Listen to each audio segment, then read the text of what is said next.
સાથે કંઈક નવું અને ટેસ્ટી ખાવાનું મન થાય ત્યારે આ નાસ્તો જરૂરથી બનાવજો। જેના માટે મેં લીધેલો છે ઘઉંનો ઝીણો લોટ, જે મેં એક વાટકા ઉપર લીધેલો છે। બાદ રવો લીધેલો છે।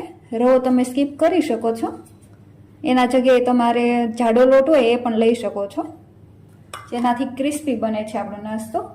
ત્યારબાદ મેં લીધેલા છે તલ, સફેદ તલ છે એ નાખીશું। ત્યારબાદ આપણે સ્વાદ મુજબ આપણે એમાં નમક એડ કરીશું।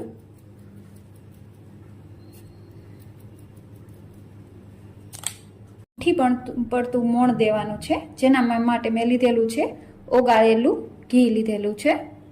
તમે તેલ પણ લઈ શકો છો, આપણે મુઠ્ઠી પડતું મોણ દેવાનું છે। હવે સારી રીતે આપણે એને મિક્સ કરી દઈએ।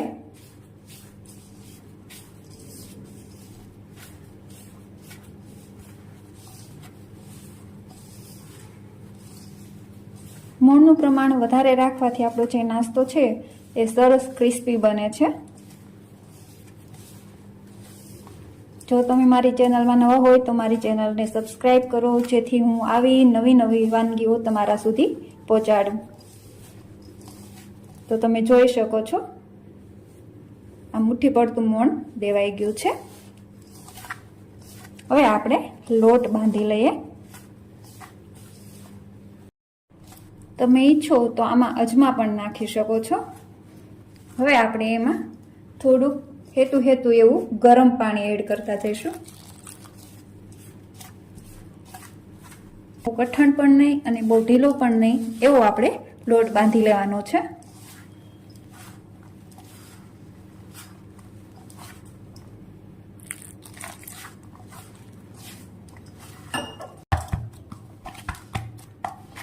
આવી રીતનું આપણે લોટ બાંધી લેવાનો છે। આને હવે આપણે 5 થી 10 મિનિટ માટે રેસ્ટ આપવાનો છે। તમે જોઈ શકો છો નહીં ઢીલો નહીં કઠણ એવો આપણે લોટ બાંધી લીધો છે। હવે આપણે એને 5 થી 10 મિનિટ માટે રહેવા દઈએ। હવે આપણે રેસ્ટ બાદ તમે જોઈ શકો છો સરસ એવું કૂણો પડી ગયો છે લોટ। આપણે ગરમ પાણીથી લોટ બાંધીએ તો જે રવો છે એ એકદમ સોક કરી લે છે પાણી, એટલે ગરમ પાણીથી જ બાંધવો, જેથી ગઠણ નહીં બહુ ઢીલો એવો નથી બનતો લોટ। હવે સારી રીતે આપણે એને કૂણી લઈએ।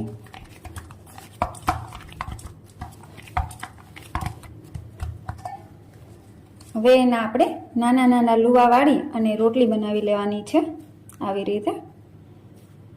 હવે આવી રીતે આપણે નાના લુવા લઈને વણી લઈશું એને।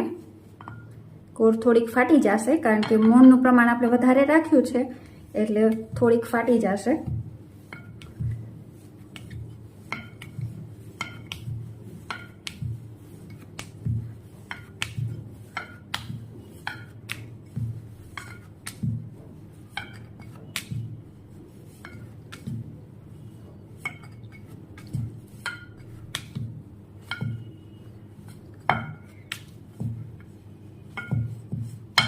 આવી રીતે આપણે 3 રોટલી વણી લેવાની છે। આવી રીતે આપણે 3 રોટલી વણી લીધી છે। હવે આપણે એક ઉપર એક લગાવી અને ફરી પાછી વણવાની છે। એના માટે આપણે એક રોટલી ઉપર આપણે ઘી લગાવી લઈશું।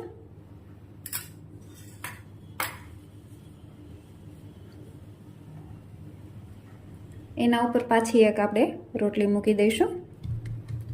ફરી પાછું આપણે ઘી લગાવીશું, તેલ હોય તો પણ ચાલે।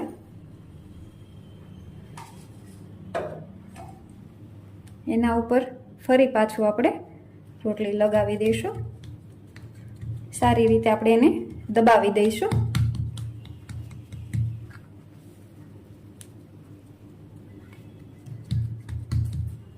હવે આપણે એને પાછી વણી લેવાની છે। ફરી પાછી આપણે એને વણી લઈએ। નહીં બહુ જાડી કે નહીં બહુ પતલી એવી આપણે રોટલી વણી લેવાની છે।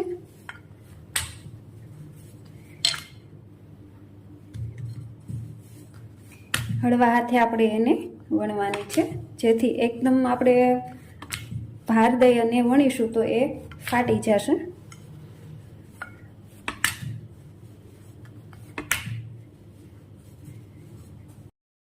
હવે રોટલી જે છે એ આપણી વણાઈ ગઈ છે, તમે જોઈ શકો છો. નહીં બહુ જાડી કે નહીં બહુ પતલી એવી આપણે રોટલી વણી લીધી છે. હવે એને આપણે છરીની મદદથી કાપા કરવાના છે.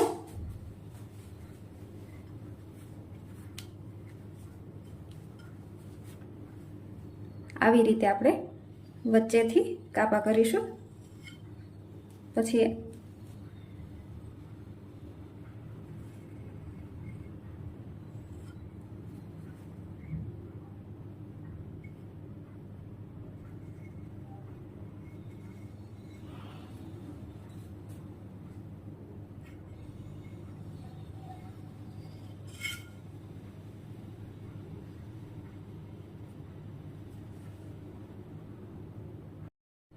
આવી રીતે આપણે કાપા કરી લેવાના છે. હવે તમારે આનાથી વધારે પતલા કરવા હોય તો પણ કરી શકો છો. હવે આપણે બધા પીસને સાઈડ પર લઈ લેશું.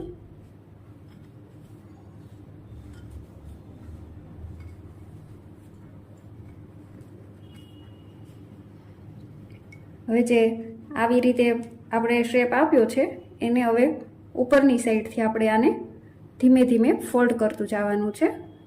આવી રીતે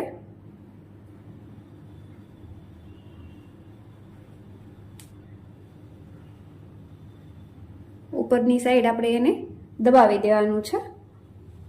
આવી રીતે આવો શેપ એનો આપણે બનાવી લેવાનો છે. તમે જોઈ શકો છો.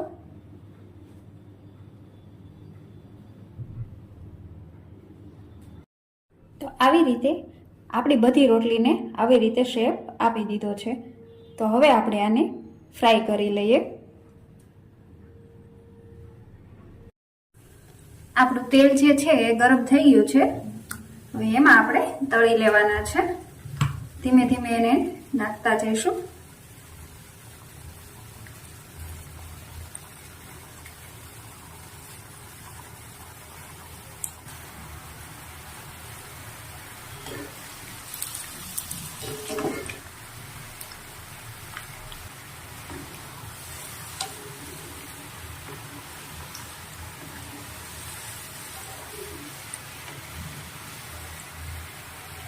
અને એને બ્રાઉન થાય ત્યાં સુધી આપણે એને તળી દઈશું. તો જોઈ શકો છો સરસ એવો આપણો નાસ્તો બ્રાઉન થઈ ગયો છે. હવે એને આપણે કાઢી લઈશું.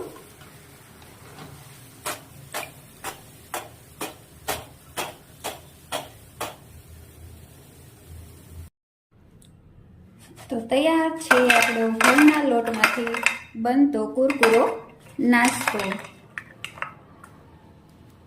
તમને મારી આ રેસીપી સારી લાગી હોય તો મારી ચેનલને લાઈક કરો, શેર કરો ને સબસ્ક્રાઈબ કરો.